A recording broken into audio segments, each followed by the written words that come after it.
धमाका साहब, बस मोहम्मद जैन साहब आप कुछ बोलना चाहते हैं? मैं हम क्या बोले जी, बहुत हमारे आज सज्जाद साहब को लेके चुंदावली में बहुत एंजॉय किया हमने भी। सज्जाद भाई आपने एंजॉय किया नहीं किया? बस बहुत एंजॉय किया, मज़ा भी आया। अभी आए थक हार के हाजी की कैफे में बैठा, चाय समोसे पकौड़े कुछ भी तो खाएंगे इंशाल्लाह। चाय है? चाय ना स्टिंग इज नॉट गरम, इज चाय इज बेस्ट।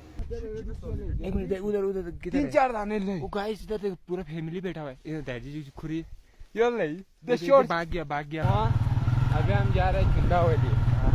बस कुछ टाइम के बाद आपको चुंदावली में हम मिलेंगे। बस हम जा रहे हैं 3 बंदा में, मेरा और सज्जाद। बस चुंदावली की मुलाकात करते हैं इंशाल्लाह। सामान्य बोतल कुड़वा हाँ